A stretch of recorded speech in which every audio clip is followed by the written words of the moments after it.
can just go through the motions, right? This is called a meat sweep, okay? I know a cool name, but that's just what it's called, a meat sweep. I'm going to assess all of his limbs to see what do I have going on? What do I need to work on, okay? So if I see an obvious injury, like if I see an obvious gunshot, I might start there first. But where you start, as soon as you do the assessment, you just go in a circle. Doesn't matter which direction, but it's so you don't forget a limb, you don't jump around. You just go in a circle. Even if you see another one, just go in a circle and check everything, okay?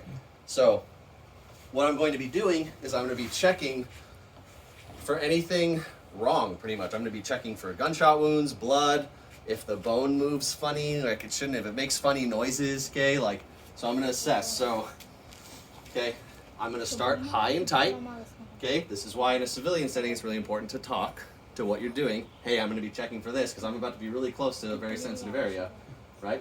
So, up in the leg, and so I'm wrapping and I'm touching my fingers under his leg. So I'm wrapping here, and I'm just pushing onto his leg, and I'm like, okay, and I'm sliding my legs down. You don't have to take their clothes off. Blood will be actually through here if it's bleeding enough. And I'm coming down the leg, okay, onto his feet, and then I look. Is there blood on my gloves? No. Cool, that leg is probably good. I move on. I can pick either leg or arm, right? So I'm here, same thing. I'm feeling to see if there's any bone movement. We call it crepitus. You'll feel like a grinding kind of motion or popping or any blood. So I'm coming down, I'm sweeping into the hand. I've got blood. Cool. I'm going to assess what that is. Okay, tourniquet, whatever. I might just expose the area and see what do I have going on here. Might just be a little cut. Who knows? But I need to know what it is. Treat it as I find it. As you find the injuries, you treat it. Okay? So now I have blood on my gloves. Right? So if you have one pair of gloves, cool. Wipe. Just wipe the glove. It's his blood. I'm giving it back to him. I'm going to wipe the blood off on his stuff. Give it back to him. What happened with your t-shirt? Yeah. If I do my technique or a lot of other people's technique, I've got extra gloves on, I ditch them. Now I've got to set another set clean gloves. I can move on. So I have a couple layers of gloves that I usually use if I have the time to do it, right? In EMS, we're taught not to step over our patient. We're not EMS, so I don't care. Only because it's rude. Stupid. When somebody's dying? It's one of those, it's a liability thing. Like, if I go to step over them and I fall on them, right, now I'm an idiot, right? So, same thing here. I'm sweeping, checking for anything. Nothing good. Move on to the leg. Nothing, okay? So, we've treated as we found. Okay, we're cool. Well, now we have this part, right? We still have another half of a human to check. So, I'll show you what to do on a civilian. And then if there's a soldier and they're wearing armor, completely different ball game, but the concept's the same, okay?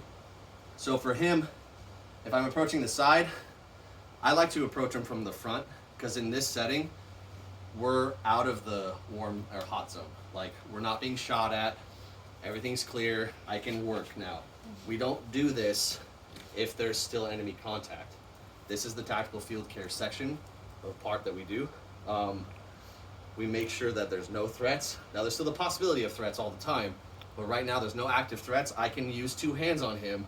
I don't have to worry about going to a gun and actually taking out someone, right? So from here, you might want to come on this side. So there's two ways you can do it from the side, or you can do it from the front. I do it from the front because it's just easier for me, okay? So you just straddle the patient, okay?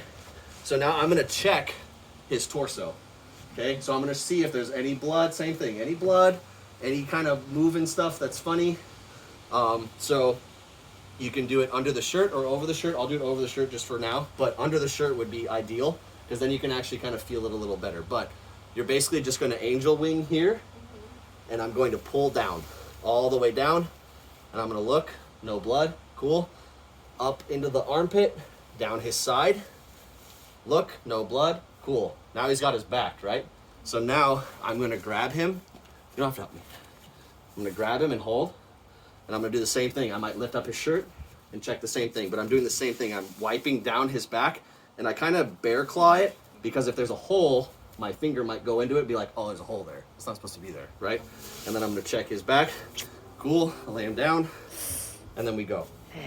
If you're doing it from the side, it's kind of the same thing. You just do it this way. So you can interlock your hands. I have small hands, so I like to angel wing. Guys who have bigger hands, I have ballerina hands, so I got to do it. So I do it this way, but you just start and work sideways. But you do the same. That's the same thing.